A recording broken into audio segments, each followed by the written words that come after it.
The lens cap fell through the rotted floorboard with a hollow thunk, disappearing into the darkness below. Kira Valdez cursed under her breath, adjusting her grip on the Canon 5D as autumn light filtered through the broken windows of Millbrook Elementary. The abandoned school had been on her list for months, a perfect subject for her documentary series on forgotten American institutions. She hadn't expected to lose equipment on her first day inside. Kneeling beside the hole, Kira aimed her phone's flashlight downward. The beam revealed a narrow crawl space, barely 3 feet high, stretching beneath the classroom floor. Her lens cap sat atop a pile of what looked like papers, their edges yellowed with age. Something about the careful arrangement struck her as odd.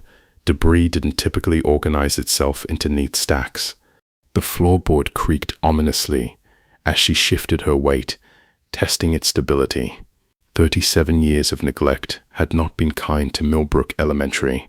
The school had closed in 1989, just 1 year after the incident that had shaken the small town of Cedar Falls, Oregon. 15 children had vanished during what administrators called a special field trip, and despite extensive searches, no trace of them had ever been found. Kira had researched the basics before her visit. The official story was simple, almost mundane in its bureaucratic efficiency. A miscommunication between teachers and administrators had resulted in an unauthorized field trip during which a tragic accident occurred. The children were presumed dead, though their bodies were never recovered. The families eventually settled lawsuits with the school district, and life moved on. But life in small towns never really moved on, especially when 15 children disappeared without explanation. The floorboard gave way completely as Kira attempted to widen the hole, sending her tumbling 3 feet down into the cramped space below. Her camera strap caught on a protruding nail, jerking her to a stop just inches from the mysterious papers. Dust motes danced in the disturbed air, and the smell of old wood and something else, something organic and unpleasant, filled her nostrils. She freed herself carefully, then examined her surroundings. The crawl space extended in both directions, running the length of the classroom above.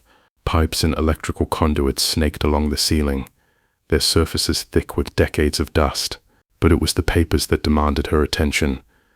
The stack contained dozens of documents, handwritten notes, photocopied reports, and what appeared to be student records.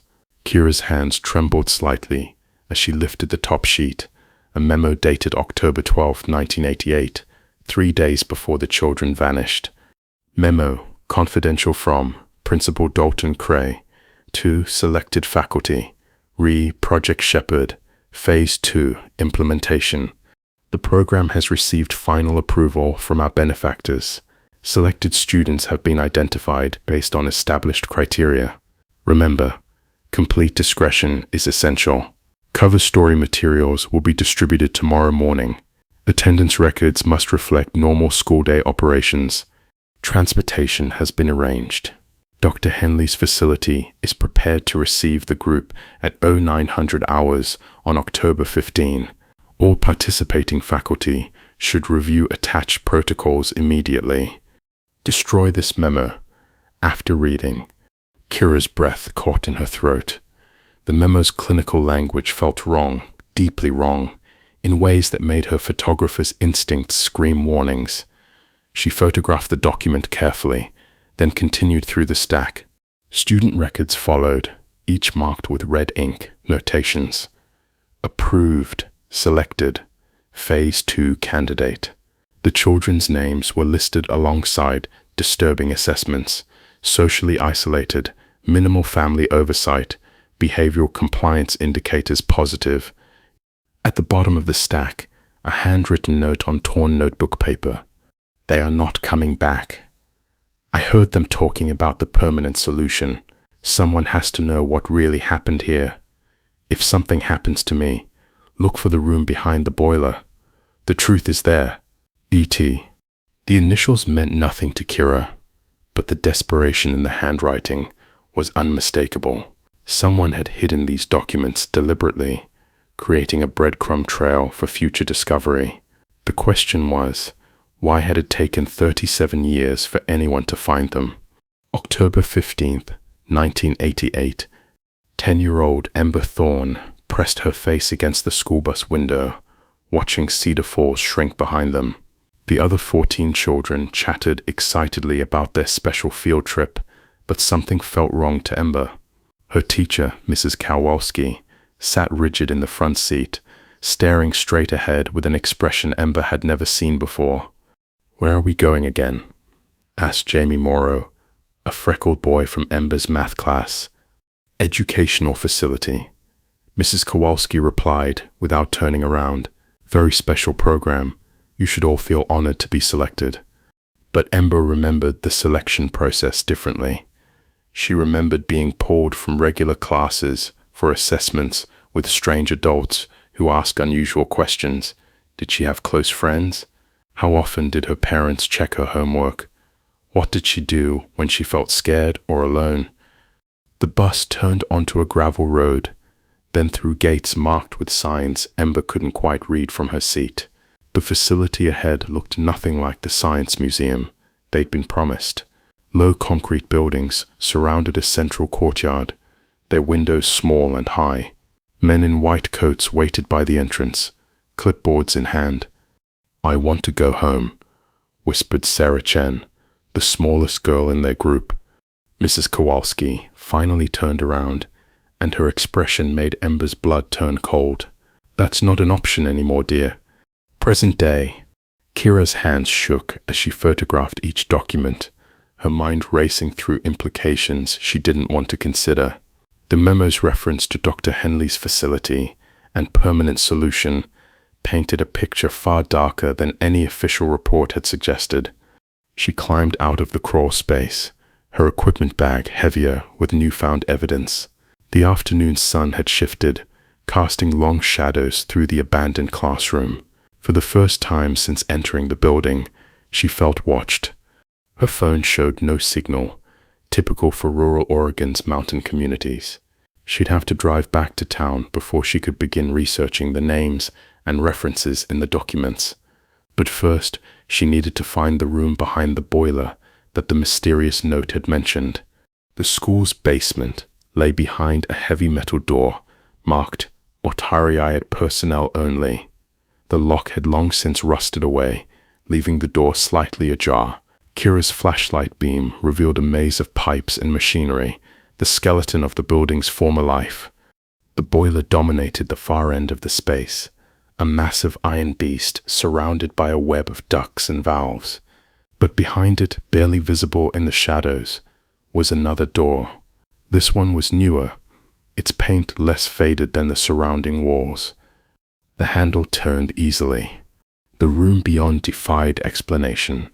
Clean white tiles covered the walls and floor, unmarked by the decay that had claimed the rest of the building. Fluorescent fixtures hung dark from the ceiling, but their presence suggested this space had been used more recently than the school's official closing date. Metal cabinets lined one wall, their locks intact, but showing signs of recent use. Kira's lockpicking skills, learned during her urban exploration phase, made quick work of the first cabinet.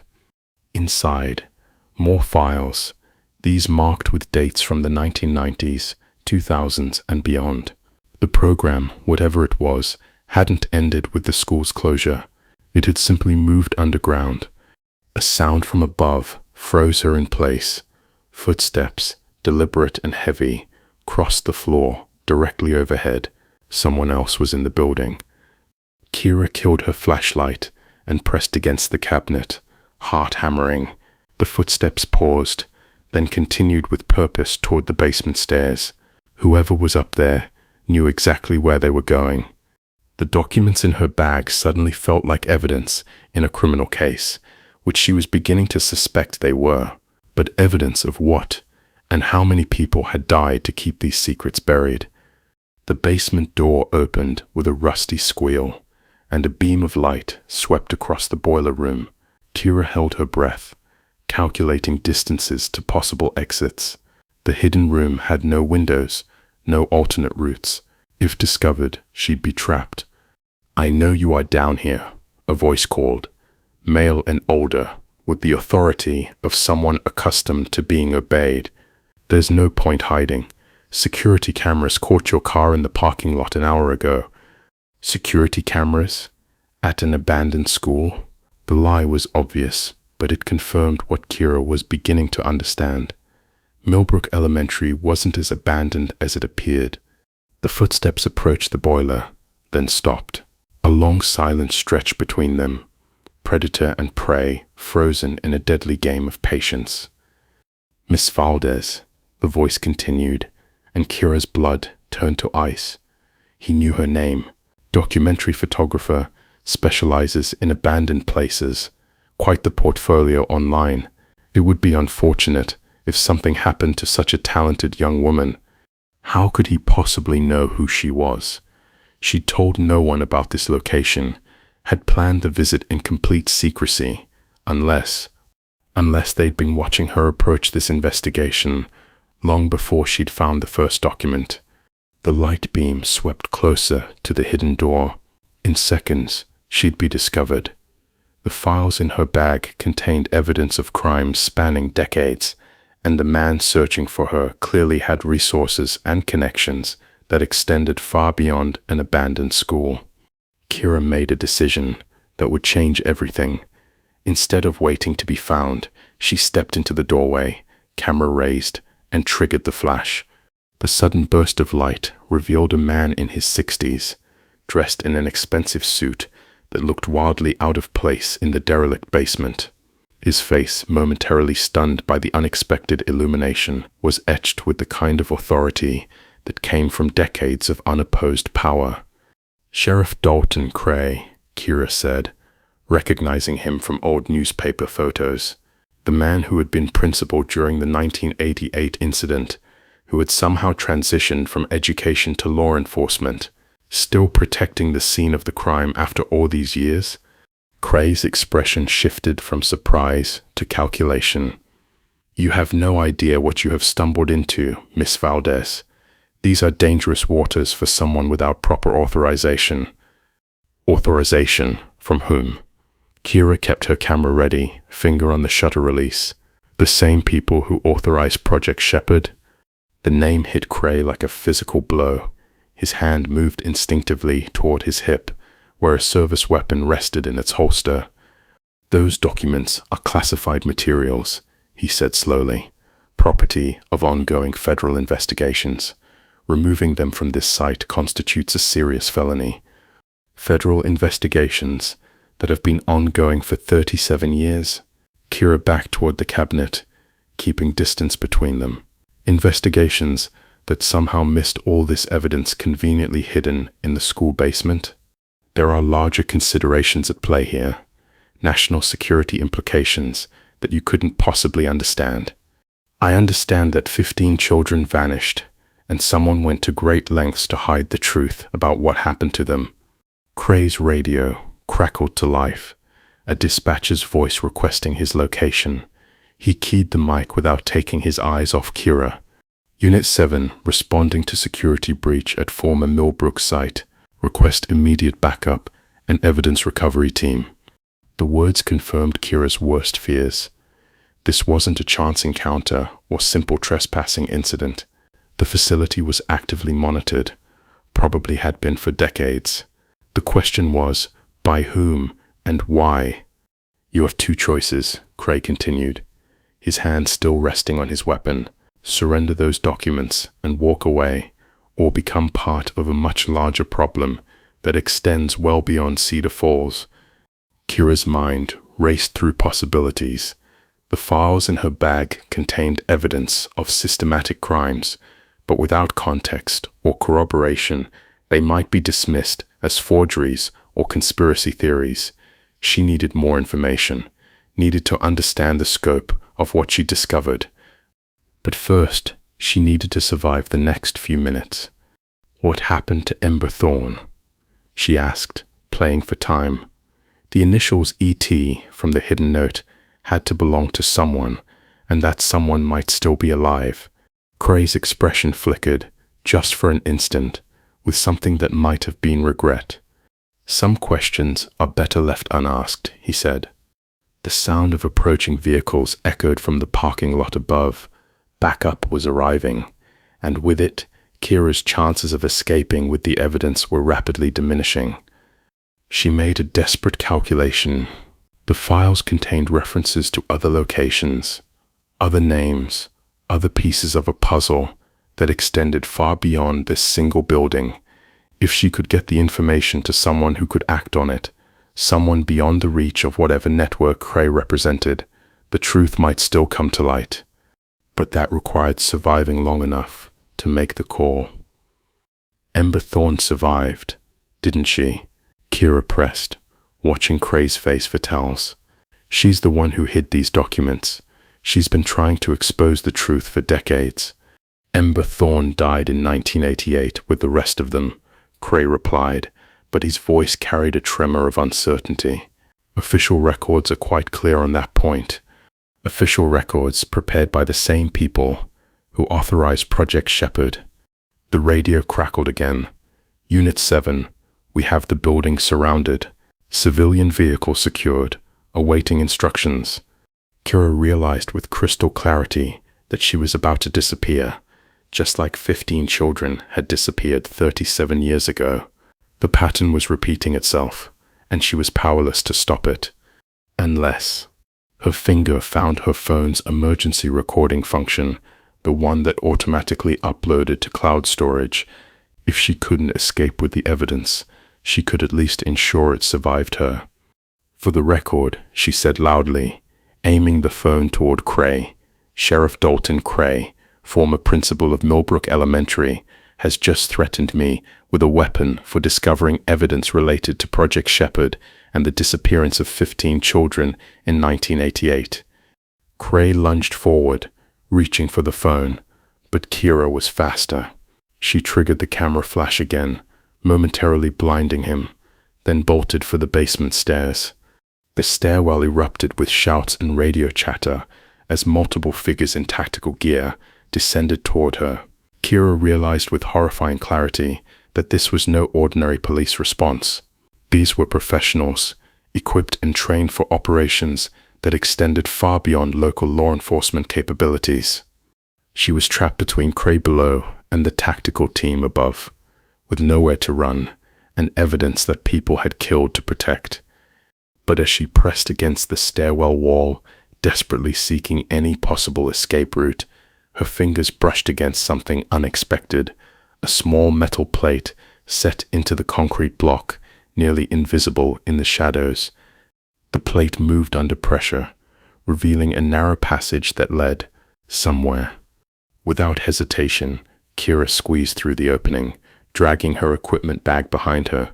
The passage was barely wide enough for her shoulders, clearly designed for smaller people, children perhaps. Behind her, she heard Cray shouting orders. "Seal the building! She doesn't leave this facility. And get me a direct line to the colonel. Tell him we have a code red situation at the Millbrook site." The colonel. Another piece of the puzzle.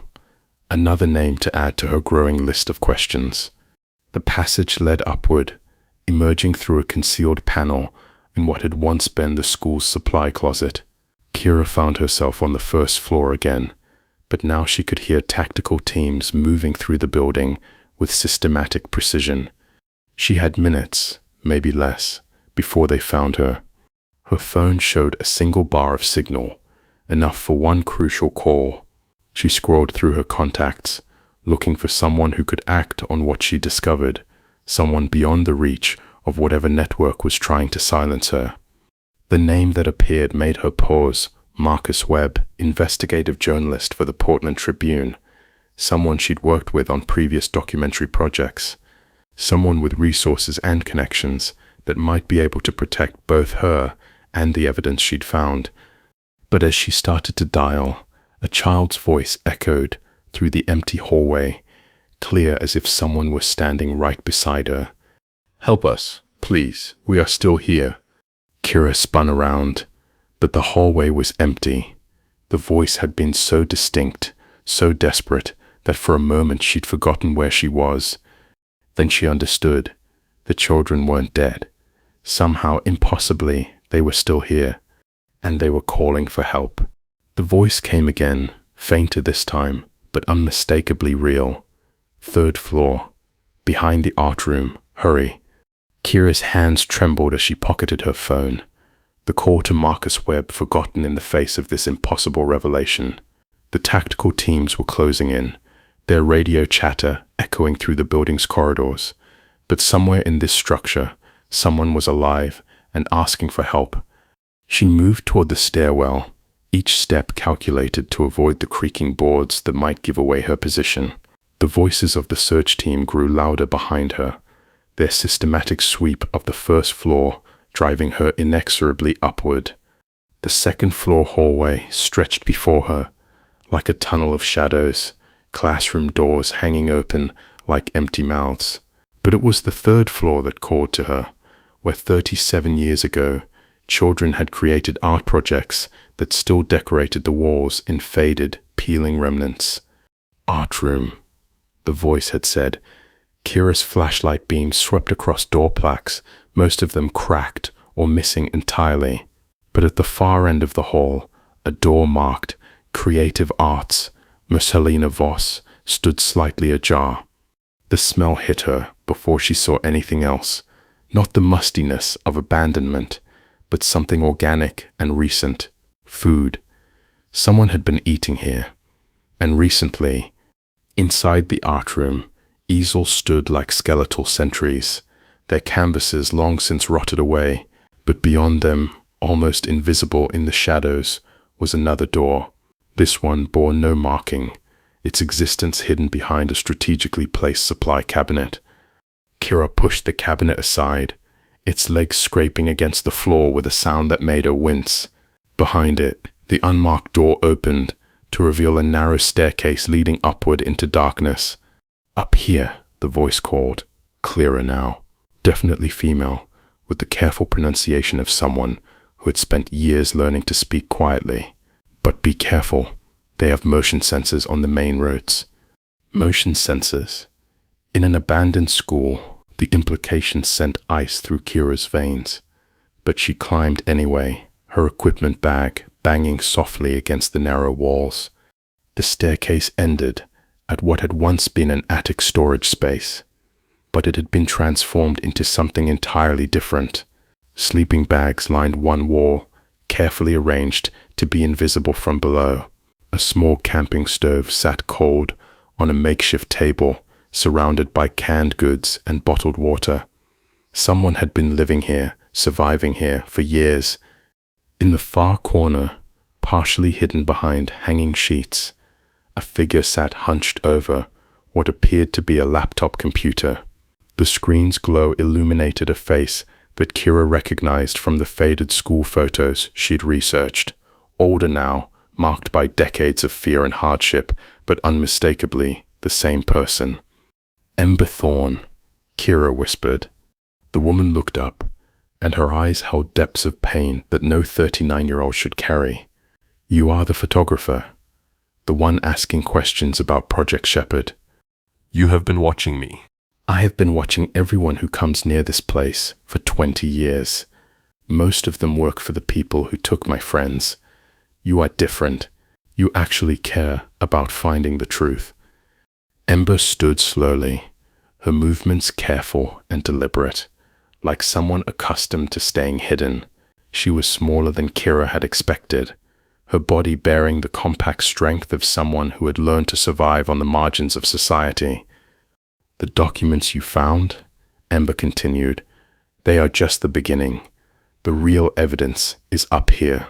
She gestured toward the laptop and several boxes of files that Kira hadn't noticed in the dim light. "You hid them," Kira said, understanding flooding through her. "You have been collecting evidence all these years. Someone had to.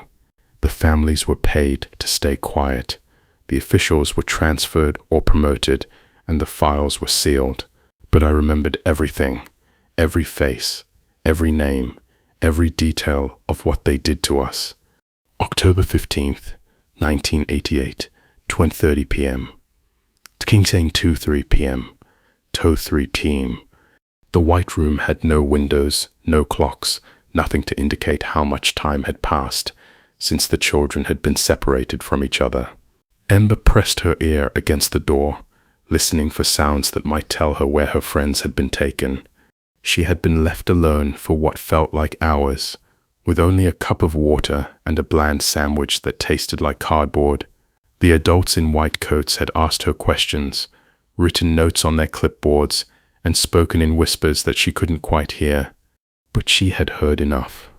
Subject exhibits strong pattern recognition capabilities, one had said. Potential for long-term retention issues. The Colonel wants a full psychological profile before Phase 3 implementation, another had replied. This batch shows promise, but we need to be certain about memory suppression protocols. Memory suppression. Even at 10 years old, Ember understood that they wanted to make her forget things, important things, things about what had happened to her friends. She had started paying attention then, really paying attention, memorizing every detail she could about the facility, the people, the procedures. If they were going to try to make her forget, she would fight to remember everything. The door opened, and a woman in a white coat entered, carrying a clipboard and a small black device that looked like a radio. "Hello, Ember. My name is Dr. Henley. We are going to play a little game." But Ember had seen Dr. Henley before, through the small window in her door, leading other children down the hallway. None of those children had come back. "Where are my friends?" Ember asked. Ember asked. "They are fine. They are participating in other activities. You will see them soon." The lie was obvious, even to a 10-year-old. Whatever was happening to the other children, it wasn't activities. Dr. Henley sat down across from Ember, the black device placed carefully on the table between them. "This device is going to help you relax, help you forget about scary or confusing things. Wouldn't that be nice?" "I don't want to forget." Sometimes forgetting is the kindest thing we can do for children who have experienced trauma. What trauma? We were supposed to go to a museum. Dr. Henley's expression shifted, becoming colder and more clinical. "The trauma you are about to experience if you don't cooperate. Present day. They tried to erase your memories," Kira said, understanding the scope of what Ember had endured. "They tried, but the device malfunctioned during my session. Instead of suppressing memories, it seemed to enhance them. I remember everything, in perfect detail, every word, every face, every procedure they performed on the other children." Ember opened the laptop, revealing files that spanned decades. Names, dates, locations, photographs. The scope of Project Shepherd was staggering. "It wasn't just our school," Ember continued. "They had facilities in 12 states, all operating under different cover stories. Summer camps, field trips, specialized education programs. Thousands of children over the years. What was the purpose? What were they trying to accomplish? Research. They were studying trauma responses, memory manipulation, behavioral modification. The children were test subjects, nothing more." Kira's stomach churned as she scrolled through the files. Medical reports described procedures that violated every ethical standard she could imagine. Children subjected to psychological experiments, their responses meticulously documented, their fates recorded with clinical detachment. "The 14 other children from your group?" Kira asked, though she dreaded the answer. "Dead. All of them, but not immediately.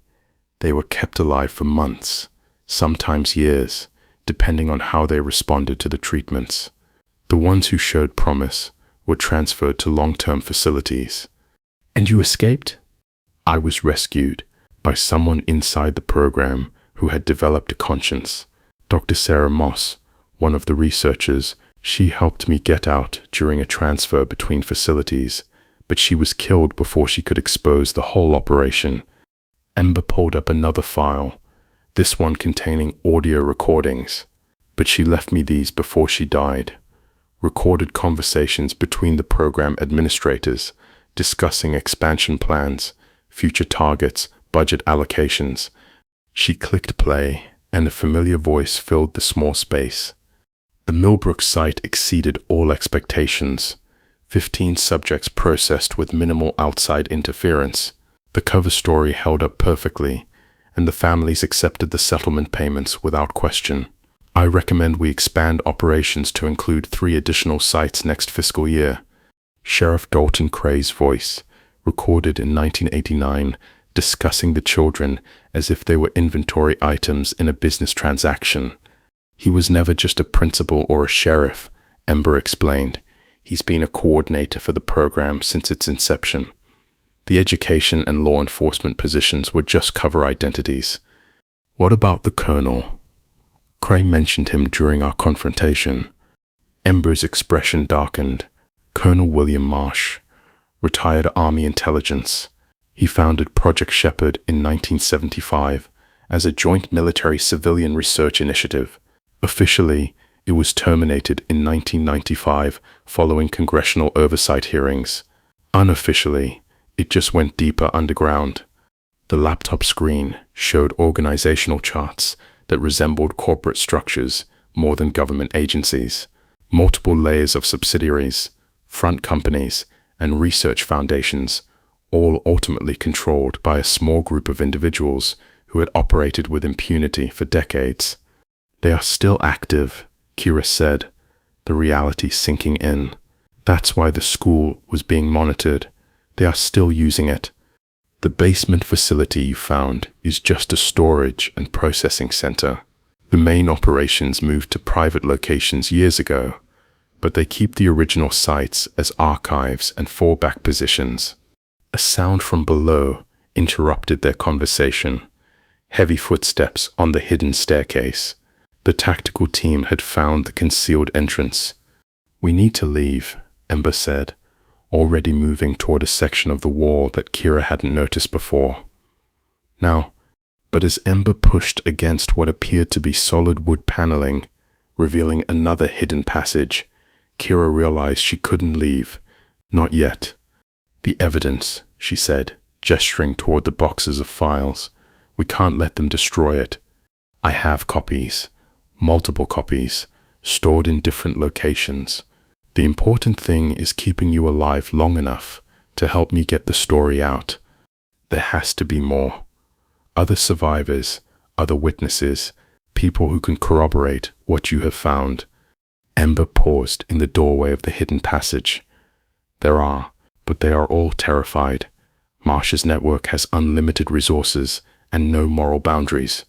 People who try to speak out have a tendency to disappear or die in accidents. The footsteps on the stairs were getting closer. Radio chatter echoed up from below, coordinated and professional. There's someone you need to meet, Ember said finally. Someone who worked directly with Dr. Henley in the early days. She's been in hiding for 15 years, but she might be willing to talk if she knows someone is finally ready to listen. They squeezed through the concealed passage, which led through the building's walls like a maze, designed by someone intimately familiar with the structure's hidden spaces. Ember moved with the confidence of someone who had spent years learning every secret the building contained. Dr. Monica Reeves, Ember explained, as they navigated the narrow passages. She was Henley's assistant until 1993, when she tried to go to the FBI with evidence of the program. They discredited her, destroyed her career, and made sure she could never work in her field again. Where is she now? Living under an assumed name in a trailer park outside Eugene. She's been waiting 30 years for someone to believe her story. They emerged through a concealed panel in the school's loading dock, the autumn air feeling shocking after the stuffiness of the hidden passages. Ember's car, an old Honda Civic with carefully maintained anonymity, sat hidden behind an overgrown maintenance shed. "Get in," Ember said, starting the engine before Kira had even closed her door. "We have maybe 10 minutes before they realize we are gone and start tracking us." As they drove away from Millbrook Elementary, Kira watched the building recede in the side mirror. Tactical vehicles surrounded the structure. their occupants conducting a search that would find nothing but empty hiding places and cold trails. "How many people know you are alive?" Kira asked. "Besides you." "3. Dr. Reeves, Marcus Webb at the Portland Tribune, and a federal agent named Lisa Chen, who's been building a case against Marsha's network for the past 5 years." "Marcus Webb. I was trying to call him when I heard your voice." "I know. I have been monitoring communications around the school for months. When I saw your research into Project Shepherd, I contacted Marcus and suggested he might want to meet you. He's been waiting for someone with your credentials and resources to help break this story open." They drove in silence for several miles, the forested landscape of rural Oregon streaming past their windows. But Kira's mind was racing through implications and possibilities. "The other facilities you mentioned," she said finally, "are they still operational?" "Some of them. The program evolved, became more sophisticated. Instead of abducting children for experiments, they now identify vulnerable kids and place them in therapeutic programs that are actually research sites, foster care systems, juvenile detention centers, residential treatment facilities, all perfectly legal, all completely hidden." "How many children are we talking about?" "Current estimates suggest several hundred active subjects across multiple sites, but the historical total, over nearly 50 years of operation, could be in the thousands." The numbers were staggering, incomprehensible. How could such a vast criminal enterprise operate for decades without exposure? "The families," Kira said. "The parents of the missing children. Surely some of them must have suspected something. Most were carefully selected for their vulnerability. Single parents, families in poverty, children already in the system, people without resources or influence to fight back. And when they did ask questions, they were met with legal threats, financial incentives, or worse." Ember pulled into a gas station, but instead of stopping at the pumps, she parked behind the building where their car couldn't be seen from the road. "Dr. Reeves is expecting us," she said, checking her phone for messages. "But there's something you need to understand before we meet her. She's been living with this knowledge for 30 years. It's broken her in ways that can't be repaired. When she tells you what she witnessed, what she participated in, it's going to change how you see the world." "I'm already changed. After seeing those files, after understanding what happened to you and the other children, there's no going back to ignorance." "Good, because what comes next is going to require more courage than either of us has ever needed before." Ember's phone buzzed with an incoming text. Her expression grew tense as she read it. "What is it?" Kira asked. "Marcus Webb. He says there's been a development. Someone leaked information about your discovery at the school to the media, but they are spinning it as a hoax, discrediting you before you can go public with the real evidence." Kira felt a chill of recognition. "They know who I am, know my work. They are going to destroy my credibility before I can tell anyone what I found." "Exactly. Which means we have a very narrow window to get the truth out before they silence all of us permanently." Ember started the car again, pulling back onto the highway with grim determination. Dr. Reeves has video recordings from inside the facilities. Medical procedures being performed on children, psychological experiments being conducted, administrative meetings where the program's expansion was discussed, evidence that can't be dismissed or explained away. Why hasn't she released it before now? Because the moment she goes public, she dies, and she knows it. The only reason she's willing to talk now is because she believes we might actually have a chance to bring down the entire network. They drove deeper into the Oregon countryside, past small towns and isolated farms, toward a meeting that would reveal the full scope of horrors that had been perpetrated in the name of research and national security. But as they traveled, Kira couldn't shake the feeling that they were being followed, that somewhere behind them, forces with unlimited resources and no moral constraints were closing in on their location. The truth about Project Shepherd was finally emerging from 37 years of darkness, but the people who had created and maintained that darkness weren't going to surrender without a fight. And their next move would determine whether the story of 15 vanished children would finally be told, or whether Kira and Ember would join the thousands of victims who had been silenced forever. In her rearview mirror, Ember noticed a black SUV that had been maintaining the same distance behind them for the past 20 miles, and her hands tightened on the steering wheel. "We are being followed," she said quietly, her eyes flicking between the road ahead and the mirror. Kira turned to look back, her heart sinking as she spotted the vehicle. How long have they been there? Since we left the gas station, maybe before. Ember's voice carried the weight of someone who had spent decades looking over her shoulder. They are professionals. They know how to maintain surveillance without being obvious. What do we do? We don't lead them to Dr. Reeves. That's the first rule of survival when you are dealing with Marsh's people. You never compromise other survivors. Ember took the next exit, a rural off-ramp that led toward a small farming community.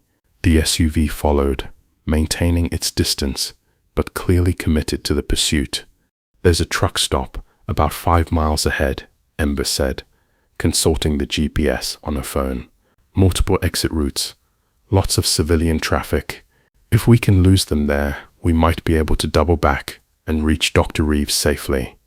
But as they approached the truck stop, Kira noticed something that made her blood run cold. "Ember, look at the parking lot." 3 more black SUVs sat strategically positioned around the facility, their occupants clearly visible through tinted windows. This wasn't surveillance anymore. It was a coordinated operation designed to capture them. "They knew," Ember said, her voice hollow with realization. "They have been monitoring communications, tracking our movements. This was all planned." "Dr. Reeves," Kira said suddenly. "If they know about our meeting, she could be walking into a trap." Ember was already dialing her phone, but after several rings, the call went to voicemail. "Monica, it's Ember. Do not go to the meeting location. They know about us. Stay hidden until you hear from me again." She hung up and immediately tried a different number. This time, someone answered on the first ring. Marcus Webb. "Marcus, it's Ember. We have a problem. Multiple teams are tracking us, and I think they have compromised our communications." "Jesus. Are you safe?" "For now, but they are closing in. We need to accelerate the timeline." "How quickly can you get the story ready for publication?" "With what you have already sent me, I can have something online within an hour. But without Dr. Reeves' testimony and video evidence, it's going to be vulnerable to their disinformation campaign." Ember looked at Kira, who nodded grimly. They both understood what had to be done. "We are going to get the evidence," Ember said. "Whatever it takes." "Ember, don't do anything stupid. These people have killed to protect their secrets." "They have been killing children for 50 years, Marcus. Someone has to stop them." She hung up and turned to Kira. "Dr. Reeves lives alone in a trailer park outside Eugene. If they know about our meeting, they are probably already moving against her. We might be her only chance. Or we might be walking into an ambush. Probably both." Ember pulled back onto the highway, but instead of continuing toward Eugene, she took a series of back roads that wound through the Oregon countryside. The black SUV behind them had been joined by 2 others, forming a loose convoy that was clearly coordinating their movements. "Tell me about Dr. Reeves," Kira said as they drove. "What exactly did she do for the program?" "She was Dr. Henley's research assistant from 1985 to 1993. She helped design the psychological evaluation protocols, the memory suppression techniques, the behavioral modification procedures. She was there for everything." "What made her turn against it?" Ember was quiet for a long moment, her hands gripping the steering wheel. She watched them kill a 7-year-old boy named Tommy Martinez. He had a seizure during one of the memory suppression sessions, and instead of getting him medical help, They documented his death as part of the experiment. The casual horror of it hit Kira like a physical blow. My God. That's when she realized what she had become part of. She tried to save the medical records, tried to document the deaths, but they caught her copying files. She barely escaped with her life. And she's been hiding ever since, moving every few years, using false identities, never staying in one place long enough to establish connections. But she kept her copies of the research data, the video recordings, the evidence that could bring down the entire program. They crested a hill, and the trailer park came into view below them. Kira's stomach dropped as she saw the scene spread out like a tactical operation. Police cars, unmarked vehicles, and what appeared to be federal agents were surrounding a single trailer at the far end of the park. "We are too late," Ember said. But as they watched, a figure emerged from the woods behind the trailer park, moving with the careful deliberation of someone trying to avoid detection. Even at a distance, Kira could see it was an older woman, carrying what appeared to be a laptop bag and a small suitcase. "That's her," Ember said. She got out.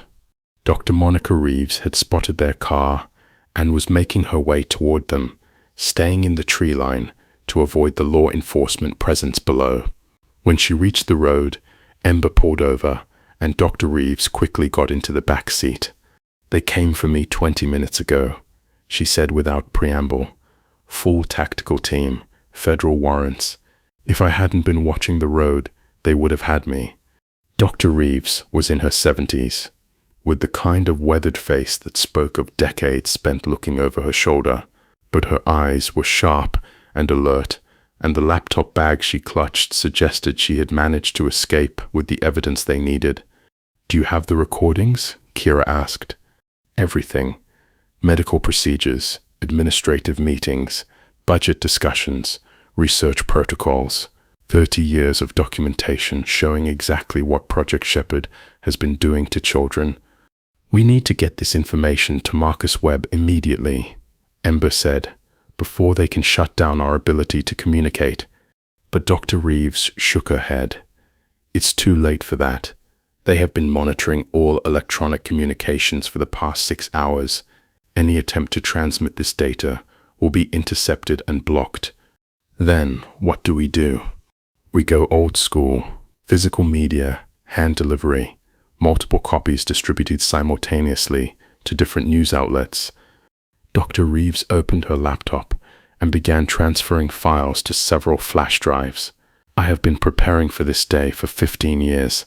Multiple copies of everything, prepared statements, contact lists for other survivors who might be willing to come forward once the story breaks."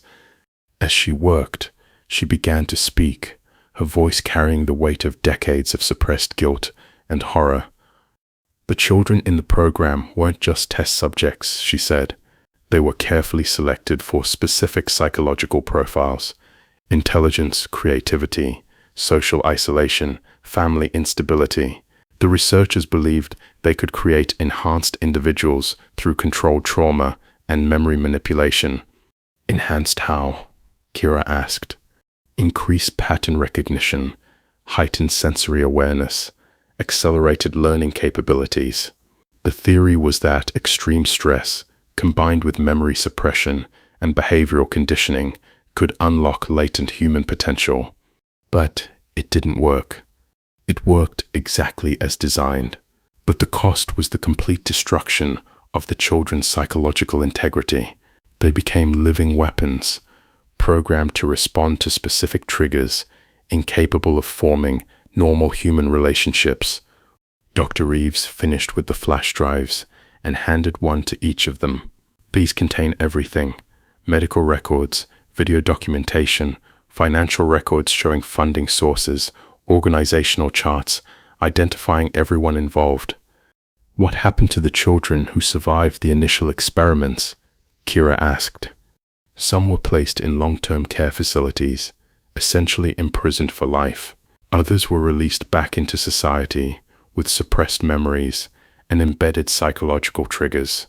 A few, like Ember, managed to escape or were rescued by people within the program who developed consciences. And the program continued. It evolved. By the 1990s, they had learned to work within existing systems: children's services, juvenile justice, residential treatment programs. Instead of abducting children, they gained legal custody and conducted their experiments under the guise of therapeutic intervention. The implications were staggering. Thousands of vulnerable children, processed through what appeared to be legitimate government and medical programs, subjected to psychological experiments that destroyed their ability to function as normal human beings. "We need to go public immediately," Kira said. "Every minute we delay means more children are at risk." "Agreed," Dr. Reeves said, "but we need to be smart about it. They have resources we can't match, but they also have vulnerabilities. Public exposure is their greatest fear because it brings congressional oversight and media attention they can't control." Ember's phone buzzed with a text message from Marcus Webb. "Story is ready. Need confirmation. You are safe before publication." "Tell him to publish everything," Dr. Reeves said, "and tell him to contact these people immediately." She handed Ember a list of names and phone numbers. Other journalists, government whistleblowers, survivor advocacy groups. The more people who have this information simultaneously, the harder it will be for them to suppress. As Ember typed the response, Kira noticed movement in the rearview mirror. The black SUVs had found them again, and this time they weren't maintaining a discreet distance. They were closing in fast. "We need to move," she said. But Dr. Reeves placed a hand on her shoulder. "No, we need to split up. Multiple targets, multiple routes. They can't track all of us simultaneously." "I'm not leaving you," Ember said. "You are not leaving me. You are ensuring the story gets told. Take Kira and get to Portland. I have my own escape routes, my own contacts. We will regroup once the story breaks." Dr. Reeves opened the car door, but before getting out, she turned back to Kira. "There's something else you need to know. Something that will help you understand why this program has been allowed to continue for so long." "What?" "The research data they collected, the techniques they developed, the psychological profiles they created, none of it was discarded when the program supposedly ended. It was incorporated into other government programs, military training, intelligence operations, law enforcement psychological profiling." "You mean the program never really ended?" "It went mainstream.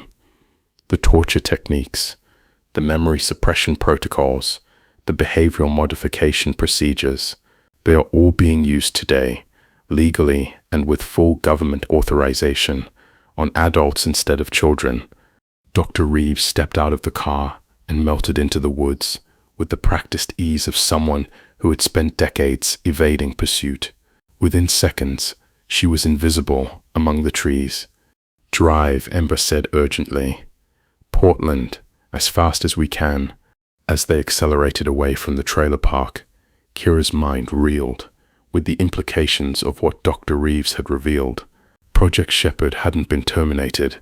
It had been legitimized, its techniques absorbed into the machinery of government and law enforcement, which meant that exposing the program wouldn't just reveal historical crimes, it would threaten current operations, current budgets, current power structures that extended to the highest levels of government. "They are going to kill us," Kira said quietly. "Probably," Ember replied, "but they are going to have to do it publicly now. Marcus has the story. Dr. Reeves has distributed copies to multiple sources. Even if they silence us, the truth is already out there." Behind them, the black SUVs had multiplied into a convoy of 8 vehicles, and ahead of them, Kira could see roadblocks being established at key intersections. They were trapped in a closing net, racing against time to reach Portland before their pursuers could stop them from completing their mission. But as they drove through the Oregon countryside, Kira realized that their survival was no longer the most important factor. The truth about 15 vanished children and thousands more who had followed them, was finally emerging from 37 years of darkness. And that truth, once released, would be impossible to suppress,